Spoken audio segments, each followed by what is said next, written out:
All right, so we're going to do the next episode of the YouTubers Bunch, and we're going to talk about what are our goals in amateur radio. I really don't like. See, this is why OBS is better than Zoom. But but I will switch back to this view, and I will turn that off. Okay, so we got a really nice round number tonight. We got 12 of us on tonight, so let me welcome Kyle, AA0Z. I'm just going to go in the order of my screen. Let me welcome Billy. Billy, tell me your call sign again, dude. Yeah, the call sign is KN4MKB, Kilo November 4, Mike Kilo Bravo. Cool, man. Thanks for joining us. I'm going to come back to you in just 1 second and let you tell everyone about your channel. The Smoking Ape, K5ATA, Good Game Ham Radio, and with the coffee. Digital Analog Ham, all the way from overseas. We got Mike K at MRD, Rob. Mom's probably watching when it comes to... She'll call you in a minute. Yeah.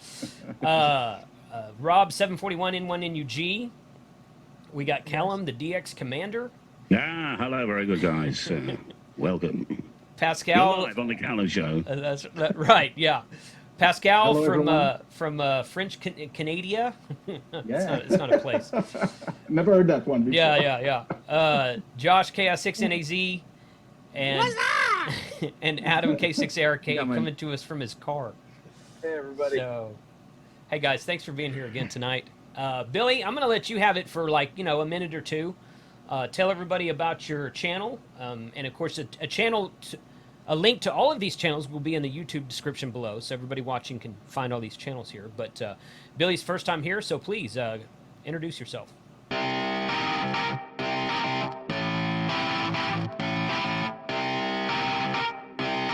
Shut up and sit down. I started my channel, I started it as a vlog to kind of document my journey into ham radio, starting out as a younger guy. There's not a lot of young people that get into ham radio, so I just wanted to talk about my experience. And very quickly, I kind of realized that there is a spot for people that are trying to get into radio that are younger, that don't have a lot of money to put into it. So I started developing content and kind of explaining my different projects and how I got into the hobby on a budget and my experiences as a younger guy. And it kind of evolved from there, and I started teaching some people about the different things that I was doing and showing a lot of the younger generation the cool digital stuff that you could do to get into ham radio. And that's kind of my niche with ham radio. All right. Tell us your channel name. We all know. Oh, yeah. But... So, obviously. Yeah, the channel name is Modern Ham. It's just one word, Modern Ham. Yeah. A little satellite picture. So cool, man. Cool, man. Hey, really appreciate you being here. That kind of stuff, I think, has been a general theme for a lot of our videos that we've done. I know that Sterling accepted the invite tonight, but he's not here. But I know he does a lot with the Youth on the Air stuff, and having someone on the other end of the spectrum. If Bob was here, we might take a poll and say youngest guy on the YouTubers Bunch, oldest guy on the YouTubers Bunch, but we won't do that tonight. So so thanks for being here, man. Thanks for joining us, and feel free to contribute however you want to. So yeah, we're going to do what is your goal in amateur radio? So it can be, I said it before, I think I'll probably cut that part out. So something you're going to do in ham, something you've been meaning to do in ham radio, something that you want to accomplish in ham radio, like learning CW is one of mine. That's one of my goals. I've studied a little bit. I've got it down sorta. I can kind of send. I can't receive worth a darn yet, but to learn CW and to be able to take a 9-volt battery with a pocket-sized radio up on top of a mountain and operate, it's kind of a goal I've had for a long time. So, but that's one of mine. So you guys go ahead and take it. If someone wants to go first, feel free. I'm going to switch back and forth between gallery and speaker view kind of throughout the video, but we'll go from there. So someone start us off. Well, I've always found the low bands very difficult to DX on, and I'm looking forward to getting a quarter wave up for 80 meters. I've just cut some radials the last few days, and I'll be putting that up in the next couple of days. And I just it's one of the, like 80 and 160 is one of the really difficult DX bands. People say you need a lot of space and stuff, but I'm really keen to sort that out. Definitely low bands for me. That's that video that you just put up like yesterday, right? Yeah, it's the beginning of a whole series of videos Yeah. to get up, but it's actually quite disturbing because I can't see me on the screen. I can only see you at the moment, Jason. It's like talking to myself. You're so attractive. But, Put your own screen in gallery view. It doesn't matter on this end. Is that right? Yeah. Oh my God, there you are. Oh, you're all there. Oh yeah. It's not just you. 80 meters is. I've had some success with 80 meters in the past, but I need a lot of power. The trouble is with SSB, you generally need power, don't you? So I'm just trying to find the most efficient way of regularly crossing the Atlantic on 80. Once I can do that, then I can start to understand more about 80 and how 80 works. I feel like I know how 40 works because it's quite easy to put a 40-meter vertical up, which is pretty good for DX. But 80, I've always found a bit of a hard work. And the other thing is I've got this 2-meter rig here, the ICOM. It's the 9700, which is the 7300 kind of VHF. And I'm not doing anything with that. And I'd like to get a VHF antenna up. And I want to know, are people doing digital, not D-Star, I'm talking like FT8 and the digital stuff on the SSB portion of the 2-meter band. I'd really like to play with that a little bit more. So they're the two things that I'm, in terms of radio, I want to do. I want to do 80 meters DX and I want to get the 2-meter beam up. So I don't know if that's just sparked any of your interest out there. There's an FT8 frequency for 2 meters. So there's people who do 2-meter FT8. So, and I assume that they probably do PSK and all the other ones too. But yes, that is a thing. In fact, I'm pretty sure WSJTX goes up to 2 meters. It doesn't go up to 70. It doesn't go up to 70 centimeters. And I've asked that question in one of the Facebook groups. You can do it. It's just not in the program. But the program, the WSJTX program, goes up to 2 meters. So yeah, there's an actual frequency for that. So that'd be fun. Yeah. So 2 and 80. I mean, they're two extremes, aren't they? Really? But right. I got a friend of mine that goes to Costa Rica with us that he has set a goal for himself to do DXCC on 160 meters. Right. Well, it's a great story of a guy who did that in 1 year with a dipole at only 10 meters, 33 feet above the ground. So, I mean, technically that's 15, 16 feet on 80 meters, isn't it? Yeah. Just because your signal's low, but that was probably CW. But I'm interested in SSB. Yeah. Which is, you need another 10 dB, don't you, really? Close to it, Cal, I assume. Cal, is that a loaded vertical that you're building for 80, or how's that going to work? That's just a straightforward quarter-wave vertical. Okay, so it's going to be pretty darn tall.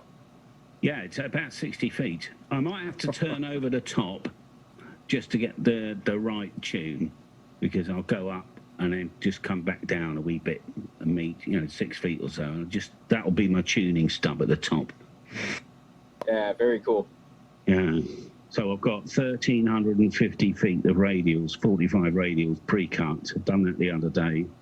And I've got some Messi and Poloni petroleum jelly coax. Yeah. It's embedded with the stuff, isn't it? I mean, just in case it gets a crack or something, or a bramble goes through it. And I've got 2 100-meter runs of that the factory sent to me when I told them about my project. They said, "Oh, we'll support you on that," which was quite nice. They sent me a load of connectors and a couple of runs of coax. So, because what I was thinking of doing is, I don't know about you guys, but I've always fancied a low-band receive antenna. And if anybody here has ever been into that, I've got so many bloody goals. I don't know where to start or stop, really. Welcome a bit to like Ham Josh. Radio. I mean, Josh probably had a goal to get to 100,000 subscribers. I don't know what his next goal is, poor chap. I didn't have a goal for that. I've been on YouTube so long, and I just kind of like, let's just hit the gas and go. You don't really. I don't have a goal for YouTube specifically. I just enjoy doing it. Yeah. Yeah, I always wanted a beverage antenna, but you need a lot of land to do that. Yeah, on low bands. yeah. Yeah. For And receiving that's antenna, directional, that's- isn't it, Pascal? That's one direction only. I think Yeah. it is a bit, yeah. I listened to the DX Engineering online thing they did this weekend, and they had a whole topic on antennas, and they talked about the beverage for a while. Mhm. I didn't realize there was an on-the-ground beverage that's actually just Right. kind of laid out. I didn't know about that. But yeah, I think they said somewhere in the order of 45 degrees Okay. is the range Okay. of or directionality of that antenna. How much space do you need for it? A 500 lot. feet. Very long, very long. Is it multiple wavelengths, like 4 wavelengths or something, to get the optimum? I don't know. I don't know enough about it. So I've got some land up in my hunting lease where I can set stuff out. I don't think I'd want to put it up permanently, but if it's something you could do all on the ground and kind of set it out and leave it for a weekend or something, that I might be able to do. Well, something like that. it is. You're not supposed to be above 14 feet, I believe, or something like that. Yeah, I think And it's 10 feet So or something. that yeah. puts it right into deer clothesline range. So that's kind of the concern is that Probably- you get a wild animal just come tear that thing down on a weekend. Hey, That's to shoot it true. First. That's true. Jerky. It's not like that hadn't happened before. So you stick this thing on the ground, a beverage on the ground, because the path up from the bottom of the farm right to the top of the road, which is about 160 meters long, is just 45 degrees would cover Brazil, for me, Brazil up to North America. So that's quite an interesting concept, actually. Yeah. There you go. Definitely got the space. I might. You're actually listening on this antenna, but you're not transmitting on it. Yeah, Correct. indeed, yeah. I see. Well, you could. Yeah, for you flex guys, you've got, or other radios too, you've got the ability to have the two antennas, right? So you can do diversity. And most HF had a receive input as well. Actually, That's right, yeah. The Flex has some of the models of Flex have a third receive only antenna jack. So you wouldn't have to sacrifice one of your two antenna ports for a You receive can only actually antenna. set it up for which band to listen on the RX Correct. antenna. And Yes. you don't have that, you can buy the RT12A from DX Engineering. I used to have that as well. So there's a relay, and you can add automatically switch to the RX antenna Yeah. as well. Pascal, do these things need preamplifiers as well? Not sure. The beverage? Yeah, I don't That's think me. so. I Some don't of think them do, Okay. some of them don't. right. Yeah. So the Because presumably, if you're running high power, you need to switch the preamp off. Yeah. And you need As a you- relay. on the You foot need a switch. You need a strong relay as well to shut it off to make sure there's no RF coming back. Yeah. one of the guys that runs with me on Missouri QSO, he has a Flex and brought it out, and he unspooled 1,000 feet of wire, and it was a beverage on the ground, and it was picking up stuff that I couldn't even possibly hear on 40 meters. It was amazing. unbelievable. Yeah. The whole point is to have it low, so you will have a low noise floor, so you can pick up. Yeah. So, Kyle, just to confirm, that was on the ground. I was right on the ground. right on the ground. Really? Yep. 1,000 they call it a feet. bog, a beverage on the BOG. ground. Yep. Bog. And I was running a dipole, and he had a couple of dipoles, but then he was doing diversity, a dipole and the beverage on the ground. Jesus. And he was coming over on 40 meters and saying, "Hey, do you hear this guy on frequency?" I'm like, "Nope, nothing." He's like, "Yeah, he's an F7 over here." I'm like, "Yeah." Jeez. Wow. F7. Show He said off. that he did that with 1,000 feet. He said, Well, it's 1,000 feet of shoot, that's barely one of my driveways, man. The big gun station in Quebec Yeah, used to have beverage, and they can hear like Japanese on over 80 meters and without any problem. Over 80.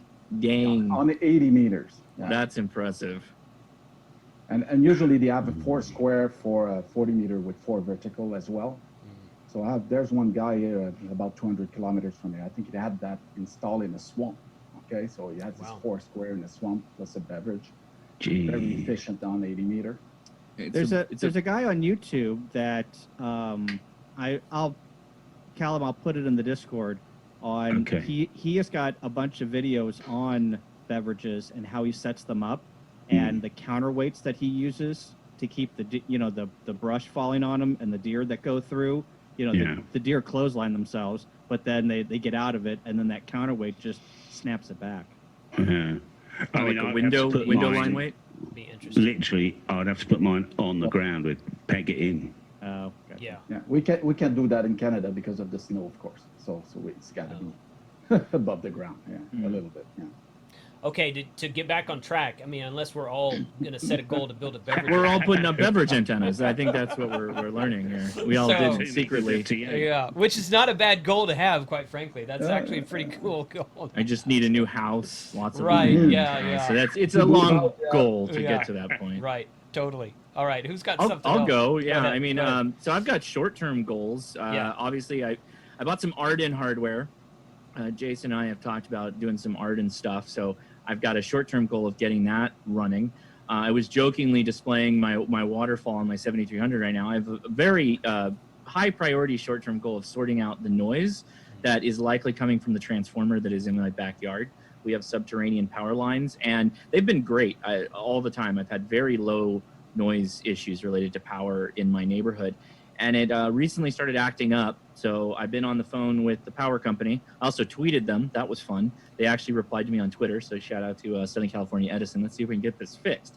Other than that, I think much like Jason as well, I'm always like thinking about CW in the back of my head, and I practice it not often enough.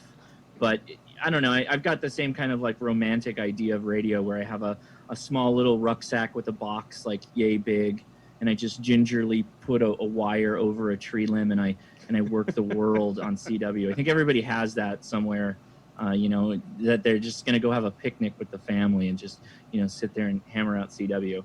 So maybe one day we'll get there. But big shout out also to Long Island CW Club. I don't spend enough time going to those classes, but they've been absolutely killing it in getting people going with CW, which has been really, really fascinating to see them growing and the effect that they've had on kind of keeping the code alive. So I'll get back there eventually, but those are kind of my short-term goals. I guess I could say also I did hit my kind of year-end goal for 2019, I guess into 20 a little bit. I did get my extra, so I am happy that I achieved that. So yeah, those are kind of my goals right now. Yeah, getting my extra is definitely on my list as well. I'm just waiting. The guy who does all the classes that I record and put on my channel, that did the technician and the general class, he's working on an extra class, and I told him as soon as he's done, I want to record it, and Frank and I are both going to attend it. So that is definitely cool. I'm not in the States. What is the extra license? That's brings? That's the top one. Okay, here in Canada, it's the advanced one, so it's probably similar. Advanced electronic, advanced, and it give you the ability to use a amp and more powers and. Yeah, that's not really a power thing with the extra. We used to have one called advanced. We used to have a general, advanced, and extra, and they got rid of the advanced back in mid 2002, Okay. 3, 4, somewhere in that. I don't remember exactly when. And now it's the extra. I think mostly what it gets you is just more wider band privileges on most bands. Okay. I think general get basically everything below 50 megahertz, and then extra, same power, and then extra gets a little bit wider of more band allocation below 50 megahertz, but same power. Does that, for the international viewer, does that affect the call sign? Is that the reason why some call sign have only 4 letters, or some have different shem into the call sign? It Is can. that- It can. It can. It can. Yeah. Extras can have a 4 letter call sign. Like Kyle Okay. is AA0Z. Right. He's an Okay. extra. Right. Okay. Yes. So that it allows you to change your call sign to a 4 character call sign. Okay. But it's whole- mostly just bandwidth. We have Right. the same power on any license Okay. class. All it does is get you more bandwidth. So Yeah. Okay. And used to be the whole vanity call sign kind of fudged that up a little bit, but used to be that when you got an extra, you got a new call sign years ago, and now it's kind of Okay. harder to tell. But yeah, but Mike is right. In order to have a 1x2 or a 2x1, you have to be an extra. So Okay. In Canada, if you have a 5 letters call, you need to have like 10 years in the AM radio. In some provinces, 5. So that depends. That's how it works. And I don't know if you need the advance, but because I passed all my lessons in the first year when I was AM. So And at the time, I had to do 5 word per minute Morse code and then 12 word a minute, and the basic and advanced, of course. The basic is first. So. Cool. Okay. All right. Who else? There's several of you haven't even spoken yet. I don't mind. I can go. Go ahead, Steve. My goals are. Sorry, my child unit just brought more coffee, so that's a good thing. My goals are less about me and more about others in the hobby. I've been pushing getting more and more kids and teens and stuff licensed, and so I'd like to continue that trend. In fact, I just found out this morning I had one more test and pass his technician with Glarg today on a remote session. So good. I just want to continue that growth, not only getting them licensed, but keep them engaged in the hobby, keep them rolling, keep them upgrading. Once the human malware virus restrictions are gone, get them out to a park and actually play radio somewhere other than sitting in my classroom kind of thing. So, that as far as my big broad goal, that's it. And then, as far as for myself, maybe just finish learning CW like Josh. I'm on Long Island CW. I get there sometimes, but I find it's actually easier to get there during the school year when I don't have as much of a honeydew list as I do now. But that's about it for me. Cool, man. There's nothing wrong with that goal. I'll pick it up next, I guess. Go ahead. Typical fashion for me, I don't really set too many goals for myself because I don't end up meeting them when it comes to ham radio, anyway, that is. But just some things I want to poke around with. The first thing is I just want to operate more. I don't operate a lot in the summer. I get distracted with other things. So I just want to operate a little more. I've been dabbling with DMR a little bit. I want to play with that and understand it a little bit more. Get some usage time on that. And I've toyed with the idea of 630 meters, putting up an antenna for that and experimenting with it. I've got some property here, so I've got room for an antenna. I just got to find the time to get something up and in the air and see what we can do there. And then, just like everybody else said, CW is always in the back of my mind. I learned it once. I knew it back around 2003. I could receive pretty well. I never could send very well. I don't have good hand-eye coordination, so I dropped it, and now I've forgotten it. But at some point, if time is there, I'd like to pick it back up too.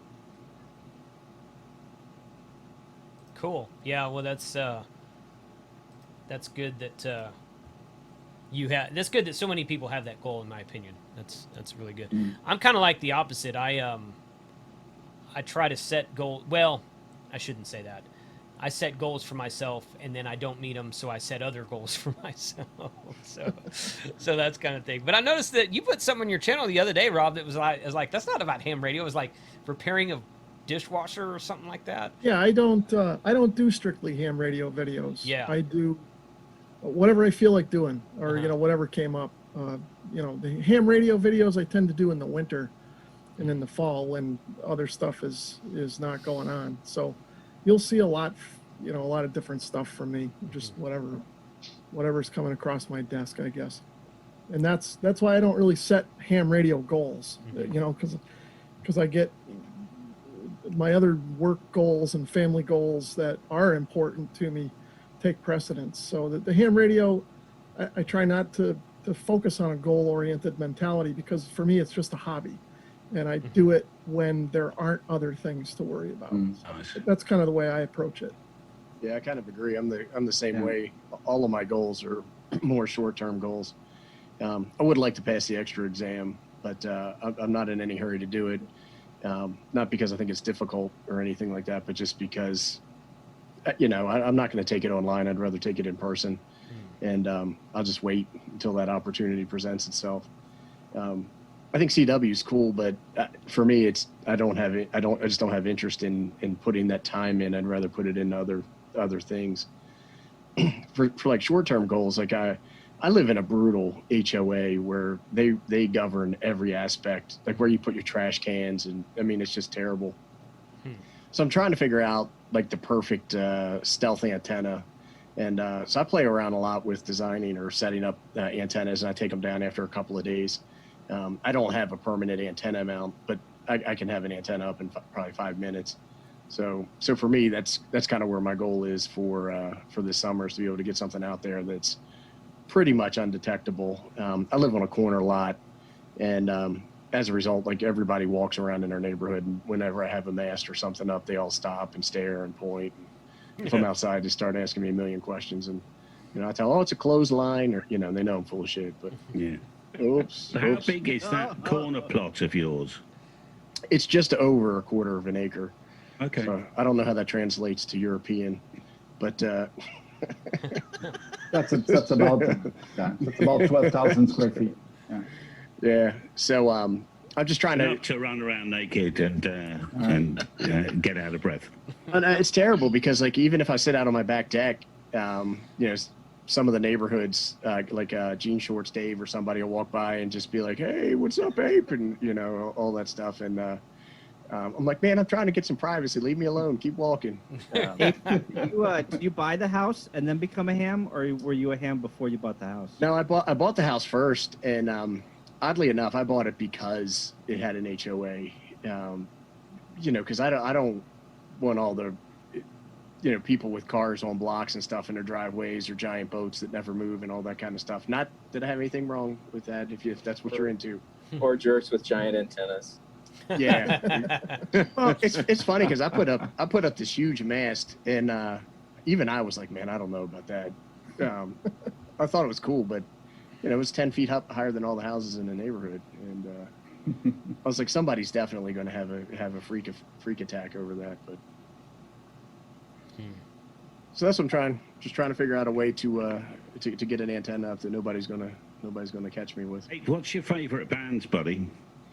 I really operate mostly on 40, 30, and 20 are the ones that and 2 meters. But for HF, it's really 40, 30, and 20. So I'm just trying to figure that out.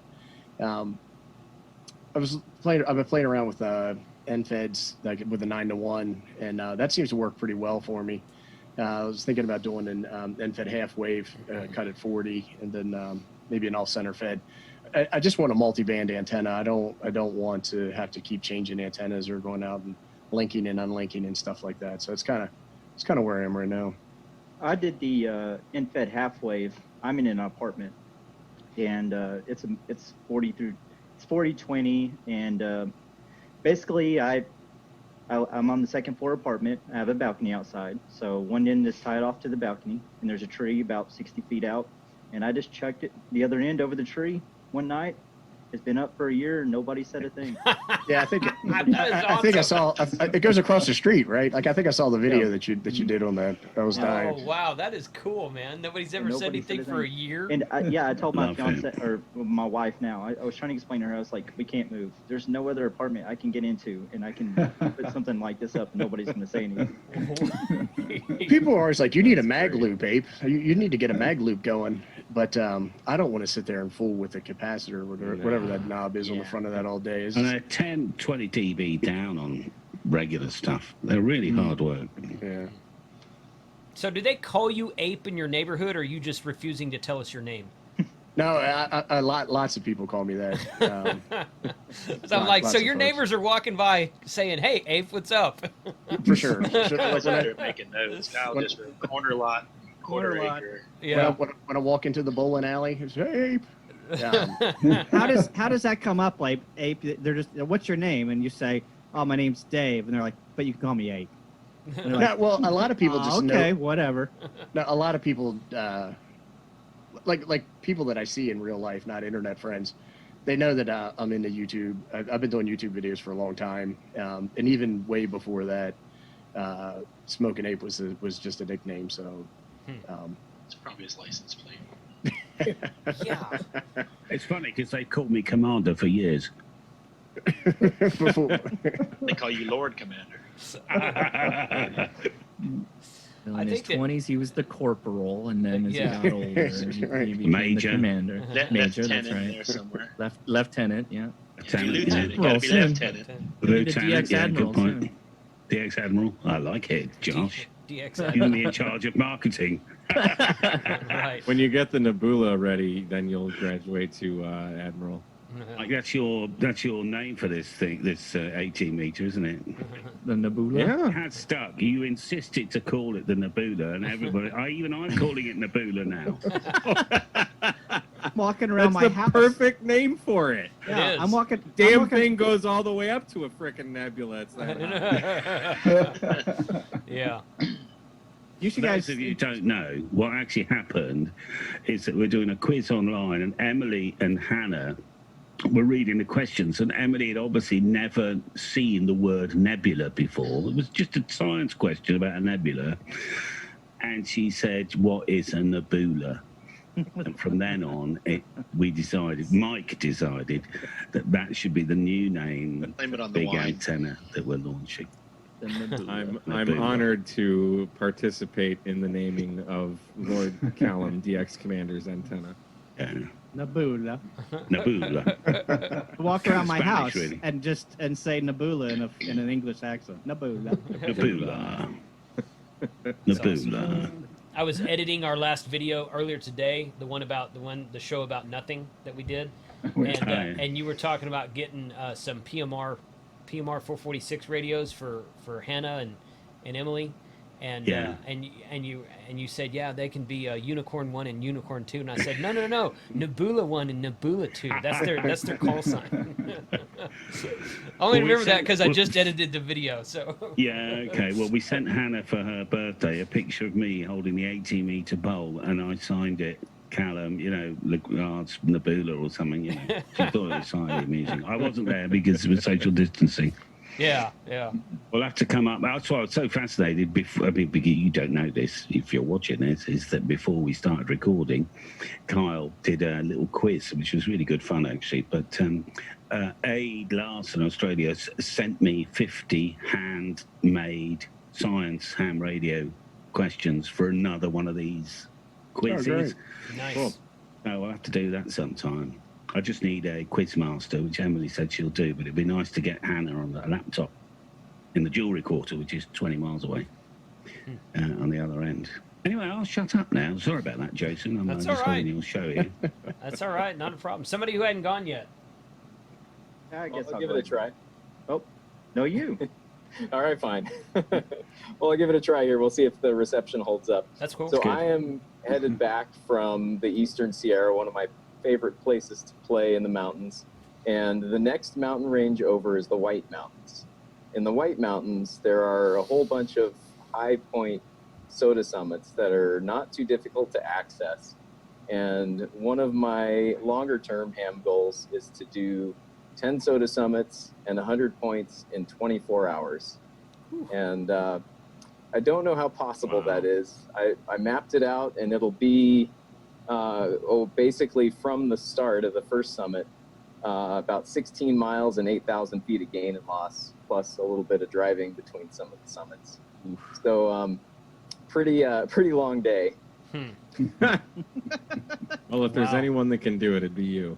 No doubt. I do enjoy some good suffering. So that's one of the big long-term goals. One of my other fun project goals, I obviously love building things, is to make a fully functional CW transceiver that I can do a SOTA activation with, where the whole station weighs less than an ounce.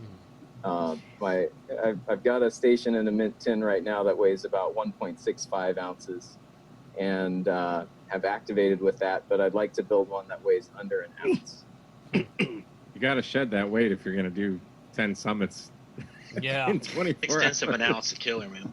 Yeah. Yeah, so there's actually a lot of strategy that I'm thinking for that 24-hour SOTA thing, because making contacts at night is obviously going to be harder. There's just not as many people awake and on the bands nearby. So my thought is to do more of the longer hikes at night. So I'm spending more time hiking and less time trying to activate. And I'll probably bring the 100-watt radio just to give myself, the better chance of making the contacts quickly. Wow. See if Callum will send you that big 80-meter pole he's working on. Yeah, there you You go. probably pack that in. probably That's activate a about lot 15 from the pounds. top of a mountain with that thing. Yeah. Like a good walking stick. Yeah, very good Yeah. walking stick. Just pole vault up to the top of the mountain in no time. Good point. Yeah. Yeah, tie a fishing line on it. Leave it at the bottom and just run some kayaks to the top of the mountain. Nice. So, and one of my goals a couple of years ago, for 2 years ago, my ham goals were to attain mountain goat status in Summits on the Air, so get 1,000 points, and I did that that year. And my other goal was to learn CW, and I was successful. It was, it's a rocky road, as any of you guys that have practiced and worked on it know. But it's very rewarding, and it's a heck of a lot of fun. So I can't encourage you guys enough to go for it. Good. I was brave enough once to actually answer a guy calling CQ at a very slow speed. And I knew my call, and I could hear CQ, and I thought I knew the letters well enough. So I sent him my call, and he came back, and I always remember it was John from Swindon, and thank God for it, because I knew those letters. And so he gave me a 5 and 7 or whatever, and I was out of there as soon as I could. And that's the only contact I've ever had. If it was John Malkovich, I'd have had a hell of a problem. Did better than I did. I tried one time last year, and I got to the point like, okay, I'm gonna get on the air, I'm gonna make these contacts. So I go on call CQ, and as soon as somebody would come back to me, I would think that I have it, and then I'm sure whatever I replied back was complete garbage. Yeah. And I'm like, all right, it's time to turn the radio off. I'll try it again tomorrow. Band conditions Probably changed. very confused operators. Yeah. I wonder if people recognize that actually the guy at the other end is giving it a bit of a wing and a prayer. Well, I wonder if my John from Swindon slowed down a little bit more so I could just get Swindon. I mean, if you think about the letters, Swindon, I mean, they're the letters you would know. They're some of the first letters you learn. SWINDON. Yeah. I was so pleased. I'm sure he slowed down, and he was like, he just thought, this guy's on a wing and a prayer. Well, what happened is we all can send a lot more than we can receive. So I think you're right, Yeah. Pascal. you need to slow down. You need to slow down because they will come back at the same speed. speed. Yeah. I've heard that. Howard of the One CW Long Island CW Club says that the good ops know if somebody's kind of new, and they try and match the sending capability so that help them out a little bit. Plus, you got to remember, a lot of the guys, they've been doing it long enough that when you screw up a character or two, it doesn't really matter to them. Right. They know what the word is already, kind of. So it's just keep going. That's why they invented the Q coding. That's right. Well, that actually is one reason they invented the Q code. And I've heard that before too. There's just like, if you're trying to spell out the city of Grapevine where I live, Grapevine, and I missed the P in the middle, or the It's N, irrelevant. and then people know what I'm saying, So it's like if you said grapevine without the P, that you'd still hear it, wouldn't you? Yeah, Right. exactly. So Look at Adam, he's got such a happy, smiley face. The best trick to learn CW is to have a friend that wants to learn it at the same time, and you do that over 2 meters or something like that, and you practice. I remember that's 30 years ago, and I was driving, and I look at the sign on the road, and I was translating in Morse code while I was driving. I was like brainwashed, but I needed it to have access to HF, and I wanted to do HF, so I did learn. But the part where I was more active was when I got the 5 word per minute, and I wanted to go to the 12 word per minute exam. So this 2 or 3 months, I was actually very, very active, and then I just put the key into the drawer when I got my 12 word per minute. That's actually the way my daughter learned it. With Long Island, they had the free classes for students this summer. And she and temporary offline's daughter Leah, they were in the class together, and they didn't have access to radios all the time to practice. So they just got on Zoom and sent back and forth. Today there too, and that worked. And they can both send and receive now. So. That's amazing. That is amazing. It's pretty fun. Good. There's computer program as well. There was computer program 30 years ago that you can learn CW as well. Mm-hmm. So, I learned with the old cassette tapes. I actually had to pass it. What was it, 13 words a minute, whatever it was for the general back then. Yeah, I had the tapes too. Mm-hmm. I had those at one point. I never listened to them, but I had them. Well, don't even have a it tape was a long player. drive from Denton to Plano for school, or Plano to Denton, so I had plenty of time to listen to the tapes. It's still a long drive, by the way. Yeah. Plano's terrible. It's is it the clock, COCH or something method, where they send M and K-O. what's it called, Josh? Koch. Koch. K-O-C-H. Right. Yeah, right. And then it was cog. There's usually a bit of Farnsworth spacing in there too that you add to. my So the extra? character is at 20 words per minute, 18, 15 words per minute, but they space it out, they gap it a bit, Right. so you can kind of catch your brain up to it. And CW Academy uses the Farnsworth method. That's where I started to learn earlier this year, and I thought that was fairly easy to listen to as compared to some other systems I've tried before. So. Yeah, you'll find that the skilled operators, if they identify, you can tell when you have a newer operator coming back to you. Yeah. And not just will they slow down, but they'll also leave that extra spacing and transmit to you in that Farnsworth way, so it's easier for you to understand. Yeah. Yeah. There was a ham, a local ham when I was younger, that I think it was like 80 years old at the time. But this guy did the war, and he was engaged in the Second World War II, but he was too young to be sent out, and the war ended before he was sent out. But he said he was in the Navy, in the Canadian Navy, and he says his training is there was like CWs going all the time, even when he was sleeping, and when he heard his call sign, he has to wake up and answer. If he did not do that, he would throw out of the radio operators team. And he needed to identify his call sign because he needed to take orders. The crew could be in danger if you not receive the message. This guy can have a chat with you. He was talking to you, and he was decoding 40, 45 words per minute. And he was telling you at the same time what it was and still going the conversation with you. But this guy was very. I have a friend locally here that does CW while he's driving. I've seen guys do that. Strapped to his thigh or something. Yeah, Bob. yeah, he's got it on his thigh and he drives along and he'll do that. And sometimes he'll get on the 2-meter repeater at the same time. Oh, that nice. Is considered texting while driving? I can barely drive while driving. Right. Rowley in New Zealand was telling me on an interview about a month ago that his the Expedition CW, main CW operator, would get slightly bored if the QSO was more than about 5 or 10 seconds long, and he would have the other call sign because he remembered somebody else that was calling at the same time. While Joe's sending, the weather's great here in the Bahamas, you go, to hell with this, and you just quickly answer the other guy, and he would have 2 or 3 QSOs going on at the same time on the same frequency. That's crazy. Just as long as he get in there 5 and 9, thank you. That was good enough. And I've seen it on video. She's amazing. He's like, I'm bored of this guy. He's taking too long. I'll quickly just say, Callum, enter MCX 59. So everybody's watching on YouTube right now. Your goal for this year needs to be able to learn CW and hold on 3 conversations at the same time. There you go. Done. Well, ideally, we'd need someone like Wendy for that.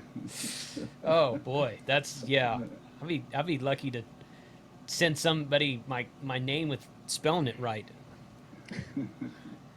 Unfortunately, my young son took it. I didn't know he was doing this. He took it on himself to learn sign language, and he's halfway through this course, and he's getting quite good at it. And I thought, he could have learned CW. Right. Much more invaluable. And I could have learned with him. Anyway. I bought the Rosetta Stone Russian language course thinking that, because, you get the big Russians on the frequency sometimes. It'd be great to say, how old's your sister and is she meeting anybody at the moment?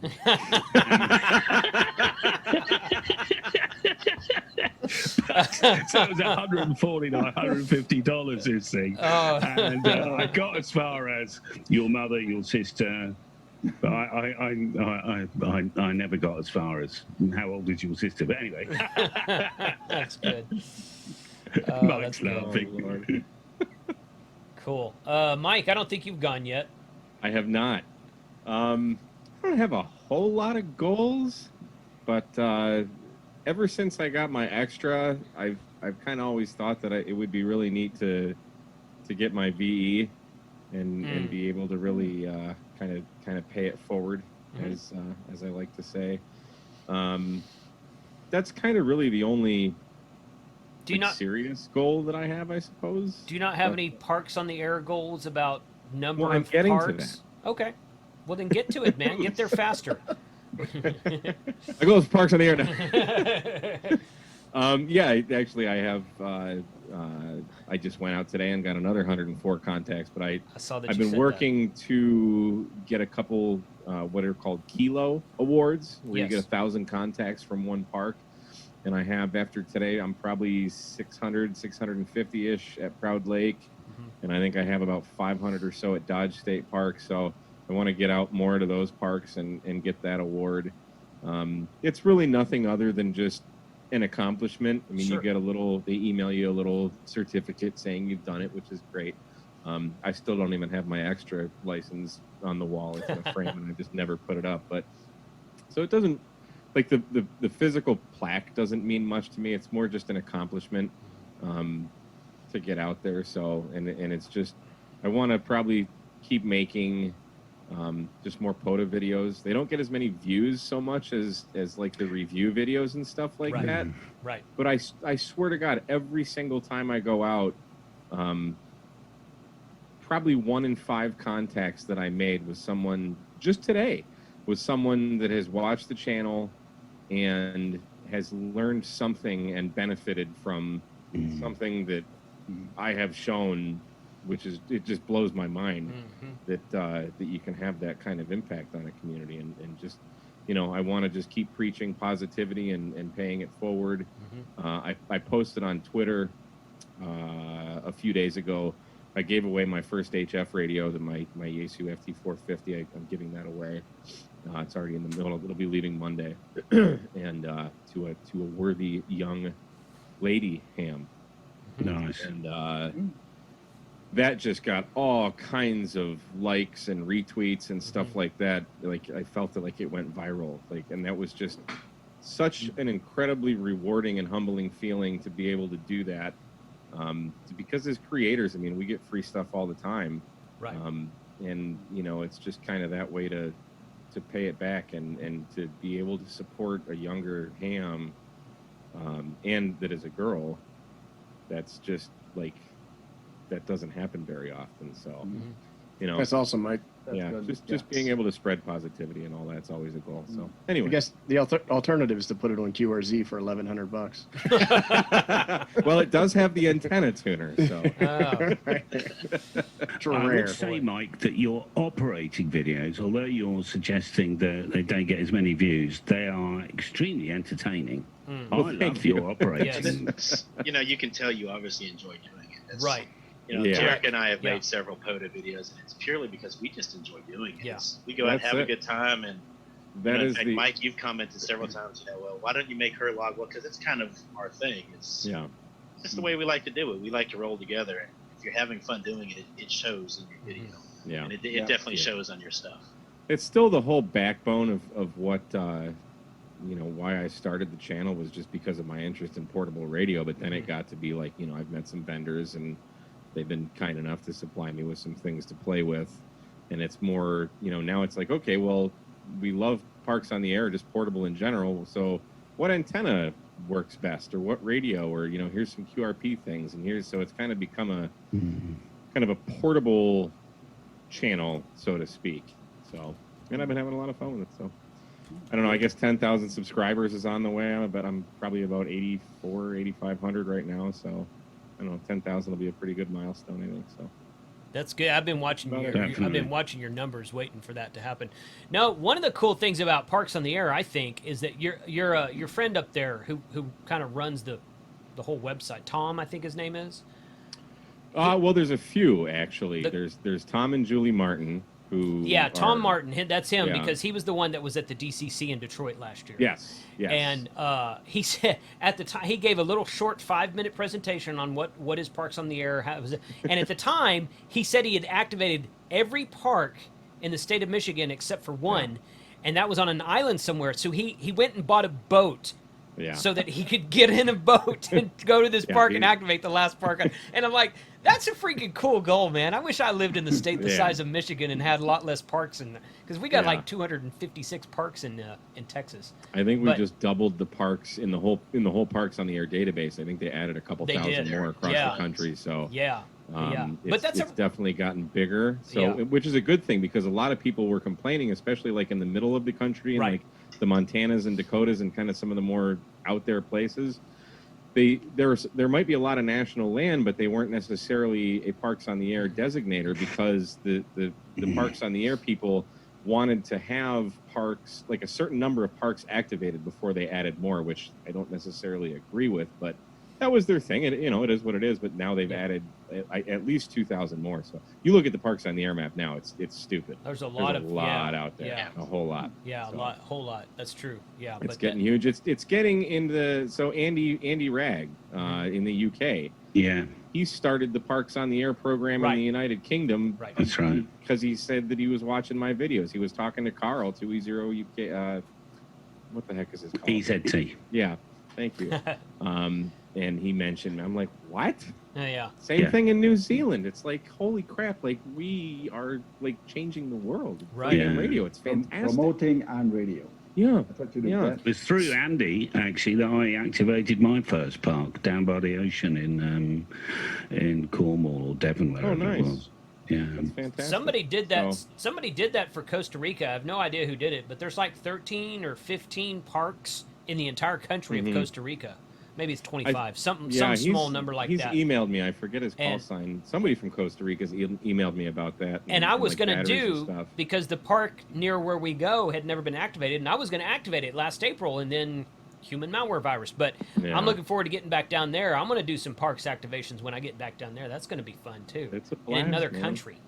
It's a blast. You Activating want to from be the another DX country, so- station. I mean, Yeah. whether it's Soda or Poda, It's Yeah. true. you're the guy, man. You throw your call. And That's right. today it was stupid easy. The bands were fantastic. I threw my call out a couple times and just bam, bam, bam, bam, bam. So, nice. and Adam, What you know antenna that were you too. using today? The DX Commander DX Expedition. Commander. I didn't even want to ask you about that. Oh, we already Thinking I knew. do. We knew what it was was. using Yeah, it. that was a loaded question. I posted in the Discord. I know it. I column. know. I haven't logged in today, mate. Oh, okay. Yeah. That's good. Well done. You see, I actually want to go out and use that antenna, as you do, Dude, it's fantastic. one afternoon. I mean, I've Setting used up it for the a week, classic- but not for an afternoon. Setting up the classic portable is a nightmare. I know, but Compared to the expedition, that's right. It's so just, freaking it's easy. so easy. I know. It really, really is. Good. Well, Tom and I used it last May. We went out in the hills. I was amazed. Yeah. I was amazed. We were all over the Fantastic. bloody world. Yeah. I haven't really I gotten can't too many imagine what DX this with it 80 yet, but meters going to be like. you're just going to light up the entire world with it. No, Oh, no. yeah. I know, it's going to be Yeah. insane. That's going to be We're fun, I gonna think. we're gonna get all the aliens from other nebulas in. That's and right. They're gonna find Well, us. if you don't mind me saying, I'm looking at all the bloody aliens in front of me. Right. So I want Chris to, I don't think we've heard from Chris yet, so I want to hear what his goals are as well. I think Chris should buy some more handies. Yeah, you don't have enough. If anyone's got any more, I can do with a few more. Thank you. So, and I'm just reading some notes because I've been getting very enthusiastic about HF just lately. And for my situation, you know, I'm in a block of flats, and there's like a condominium in your country, in America. I can do HF from the mobile. So in those two situations, I would like to learn everything I can to get that working, you know, the best antenna, and I'd like to learn to be a better operator on HF. You know, one of your dodgy questions on the quiz beforehand, you know, who is the best I thought that's not me, so I thought I need to improve on that. Brilliant. I'd like, it's very difficult, but I'd like to make an 80-meter contact my first 80-meter contact from the flat. You know, I've got a mag loop behind me. That one covers 20 to 10, and there's another one that goes up in the loft. That's the loft hatch, and the one above it goes 40 to 17 meters. So I can do HF in the flat, and I did make my first mobile HF contact to Callum on his Friday daytime stream from the mobile. I did an 80-meter contact, and I enjoyed that. I saw that. You know, I'd like to. I'm trying to put out more HF videos and learn. You know, get set up for FT8 on my Yaesu 991A. You know that. I'm sure that's quite possible with the mag loop. You know. Sure. And contact some of you guys in America on the mag loop on FT8. I'm sure that could be done. Oh yeah. And something I learned last week. I've put out a lot of CQ calls on HF, you know, in all sorts of circumstances, and not had many replies. But I'm using the ICOM 7300 mobile, and you know the record feature where you record a CQ call. That is absolutely brilliant. You know, just to get your voice out there on the waterfall. Someone spots you on the waterfall, and that has proved to be invaluable. And you know, I made a contact to America using the Moonraker 7400. It's a bit like a manual screwdriver where you slide up and down a section, and it's got a gauge on it. And using that, I made a contact into America on 20 meters. You know, from just using 50 watts. You know, unbelievable. Sure. What state? Florida. It was someone called Ed. He was Florida, and he was Ed in Florida. Yeah, we know Ed in Florida. It's Abe's neighbor. yeah. He's got a 2x2 call sign. It's Okay. You know. Yeah, I can never hear the UK in Detroit. Every now and again I can get one on FT8. I probably have 2 sideband contacts to your whole island there. Isn't that weird? Isn't that really Mike, weird? you and I are going to do it. Don't worry about it. All right, I can't wait. Usually, I hear my Italy. location- I hear Italy. Chris, how on far sideband all the away? time. You're Kettering, aren't you? You're quite away from the sea. What about the East Coast? Is that a couple of hours away, is it? Yeah, well, I'm going to the East Coast in 2 or 3 weeks' time, so I'm taking all my HF gear. Yeah.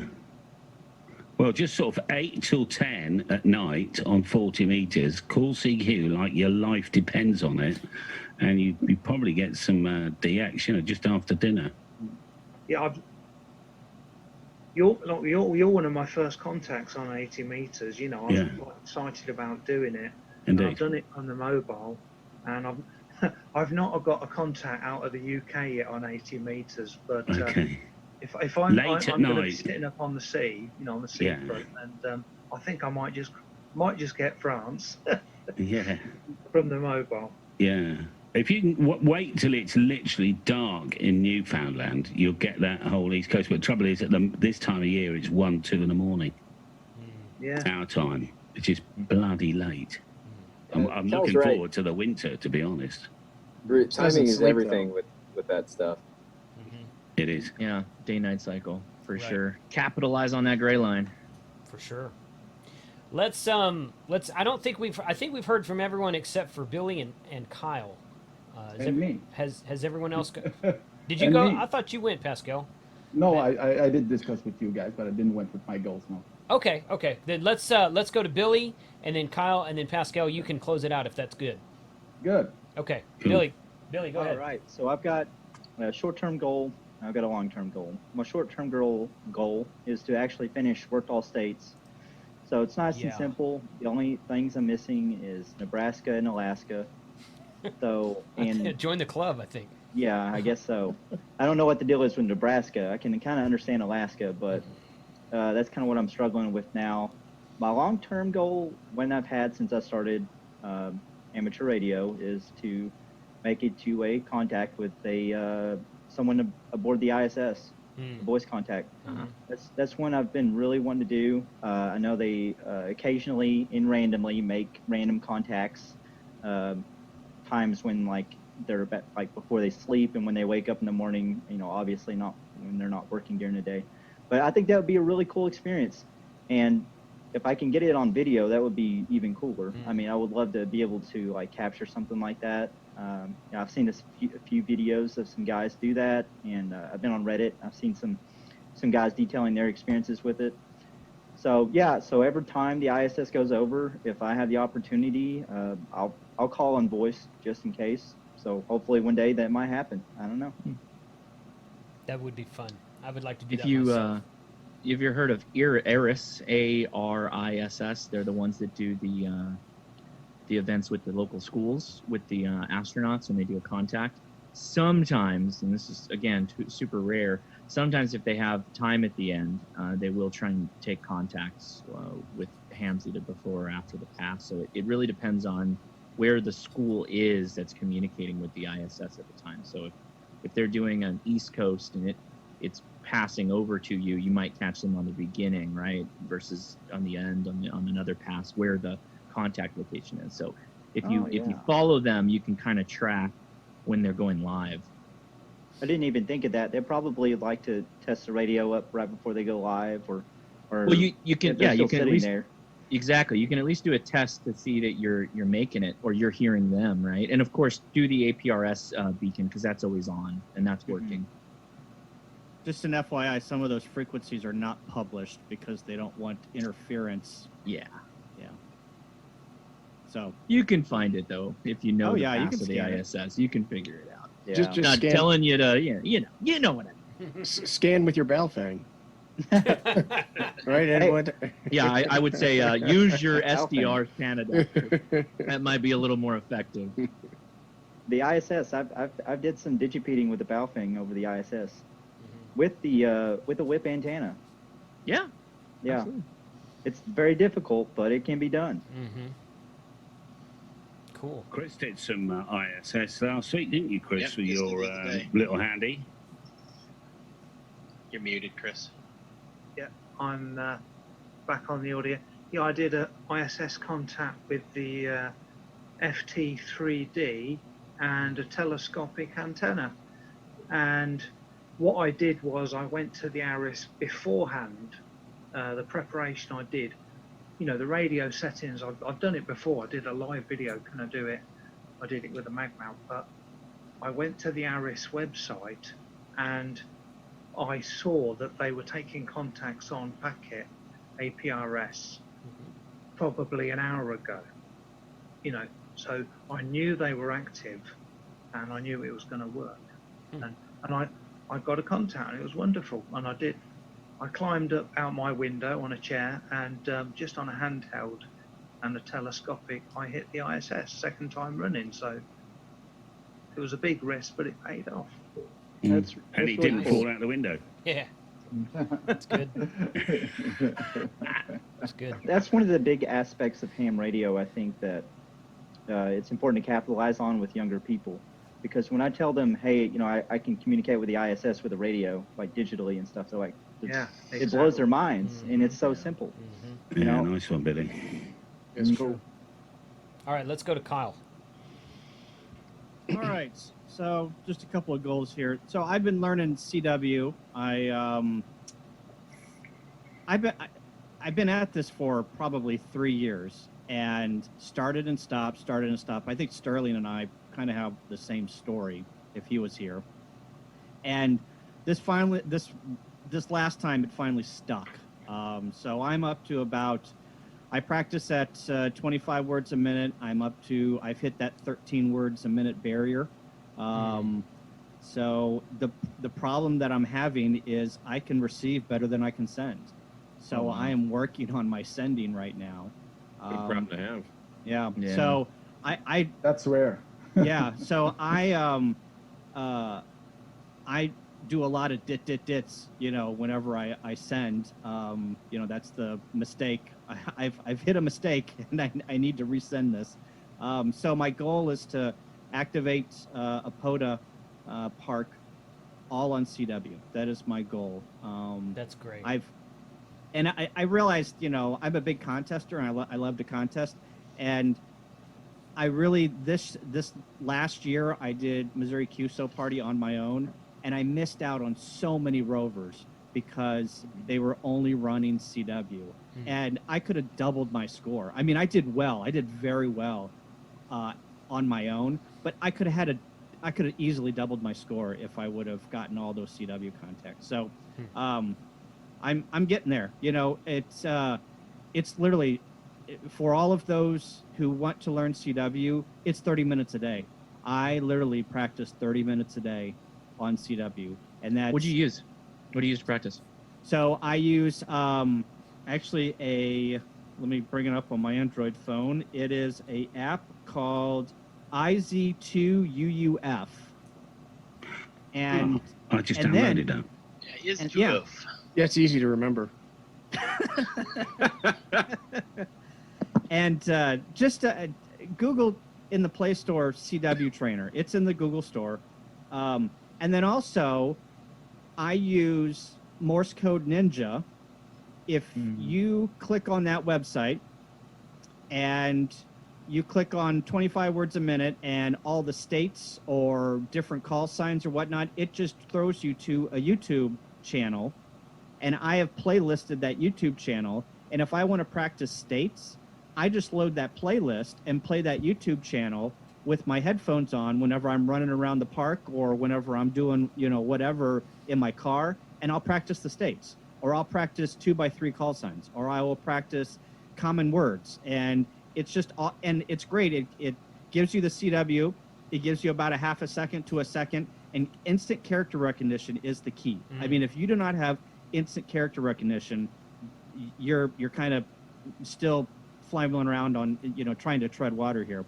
But it'll give you a half a second to figure it out, and then it will speak it, and then it'll give a courtesy tone and go on to the next character sequence. So it's really cool on, hey, that was California, CA, and then it'll go beep, California, and then it'll give California, give us that half a second, it'll say California, give a courtesy beep, and go to the next one. So it's a really neat system. So anyway, I need to get my speed up on CW, and I need to send better. Yeah, I learned using a similar app called Morse Trainer. It's another Android app. I'm sure it works in a very similar way. Yeah. But I would say 90 to 95% of my studying in the car while driving to and from work.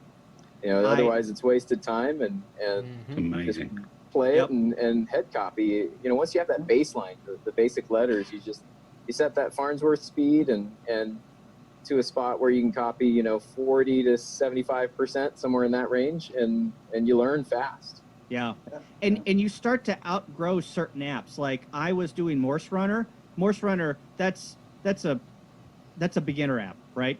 Get Morse Runner, learn your code, whatnot. I graduated from Morse Runner, and now I'm like you, Adam. I drive 30,000 miles a year for my job, and going to and from projects around St. Louis and everything.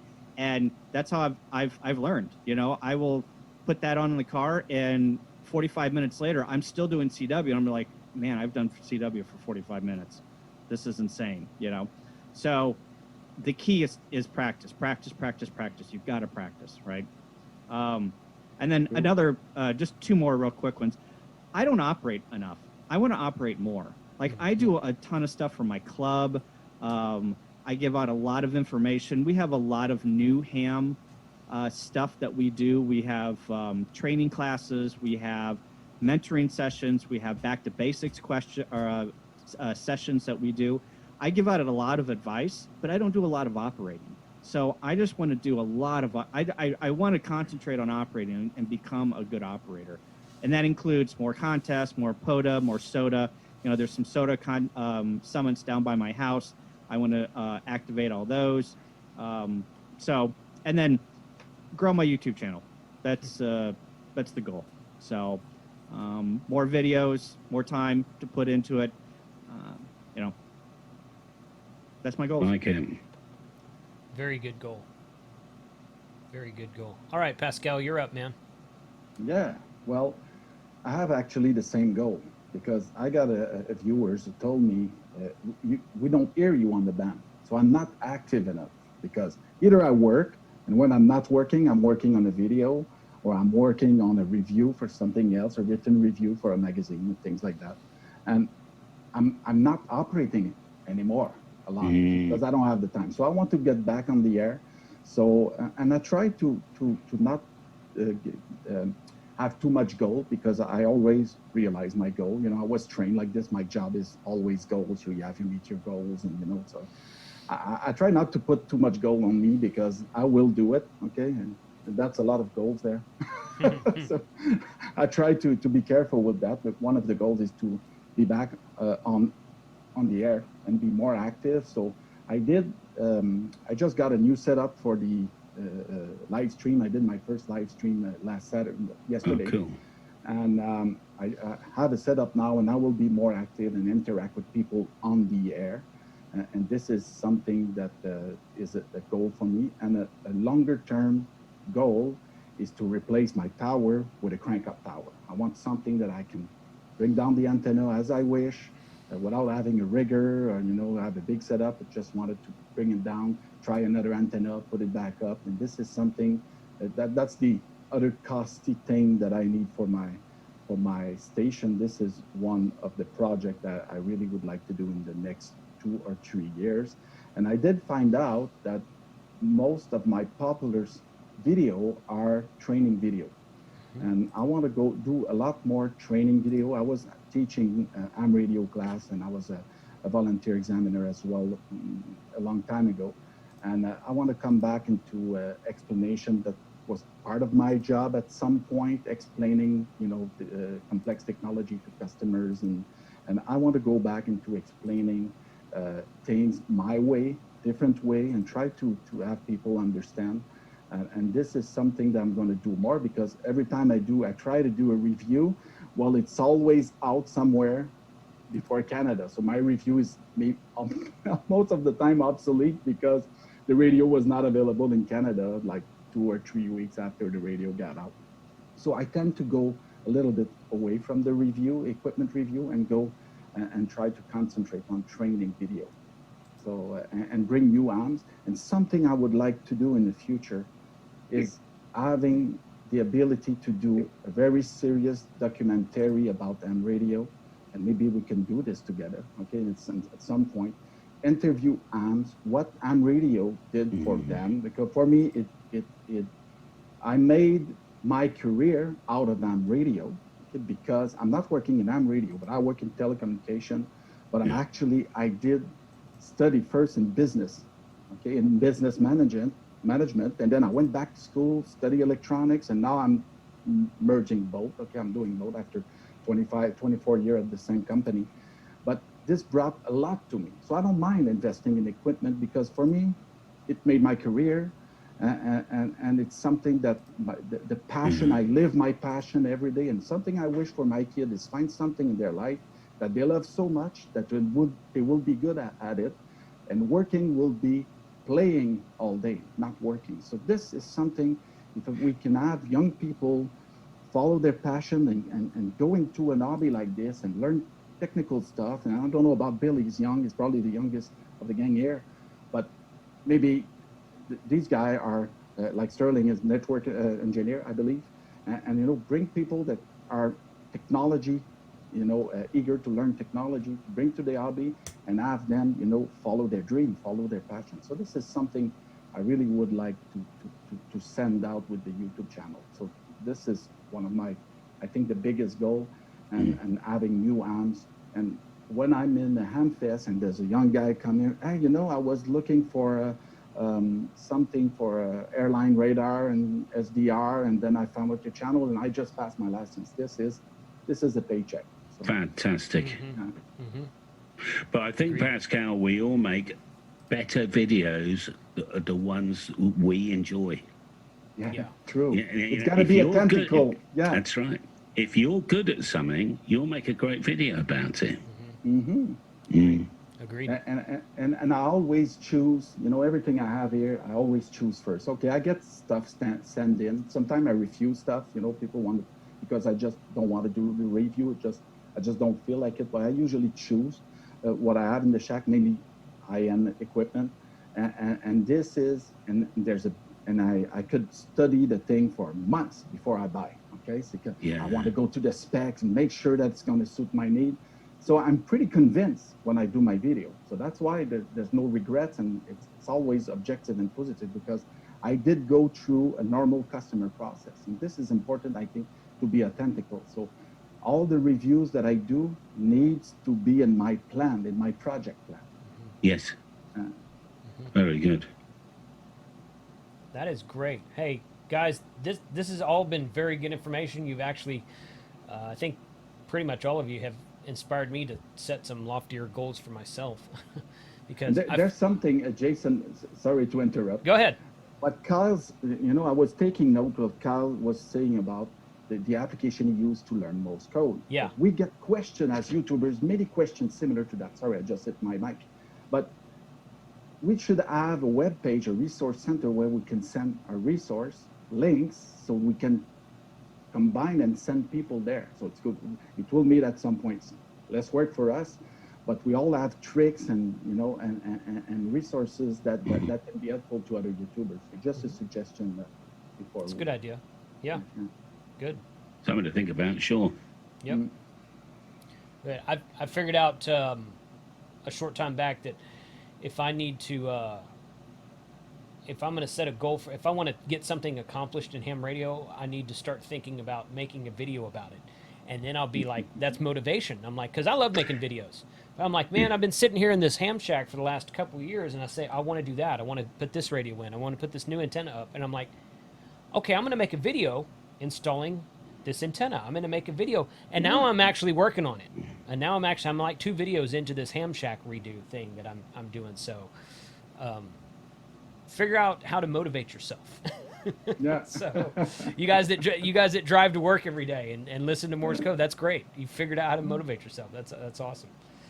And it's good to have new folks here like Billy and Pascal and a couple of you guys who are joining us, Chris and a couple of other guys who Dave Kassler keeps emailing me, and he says, dude, I'm going to be there one day. I'm going to join. It's like, okay, you're welcome. Just whenever you want to go, man. So good. Hey, 73, everybody. Once again, if you're watching on YouTube, the links to all of these channels will be in the description below. And as I said last time, the video that I just edited today that I'll be posting next week, ham radio is a narrow niche until you understand what ham radio is. And once you understand what ham radio is, you realize how many different topics, niches, I'll say it that way, topics, niches, subjects you can do inside of ham radio, and how you can kind of get pigeonholed in one topic and realize that there's a bunch of other stuff out there that I'm not even thought about accomplishing. That is what all of the channels here represent. All of the channels here represent something in ham radio that is not necessarily like all of the other channels. So what I'm trying to say is, I'm bumbling through this, but there's a lot of the channels here, there's 12 of us here today. There's a lot of overlap. A lot of us do radio reviews. A lot of us do technician and general classes. A lot of us do new product reviews, antenna reviews, that kind of stuff. But there's a lot of information here that is not overlapped as well. It's not like when the IC705 comes out, I'm sure that all of us are going to be recording a video on the IC705, and that's okay, but there's a lot of other stuff that's done that's more well-rounded with the more channels you watch. So like Josh said last week, we need more content creators, because there's plenty of stuff out there in amateur radio to do. And there's a lot of YouTubers out there, but there's a lot of content out there to cover as well. So subscribe to all of these guys. Subscribe to all of these guys. Move my channel up to the top of your subscription list, but subscribe to all of these guys so that you get a well-rounded view. I'm joking when I say crap like that, by the way. subscribe We to know. everybody. Subscribe to everybody so you get a well-rounded view of how to do stuff and what information is out there. So, 73 to everybody. Monday Night Ham Radio is a thing. Look that up, and hope to see you guys on the air on YouTube in the comments. Everyone wave bye. Hi, everybody. Bye, everybody. Take care.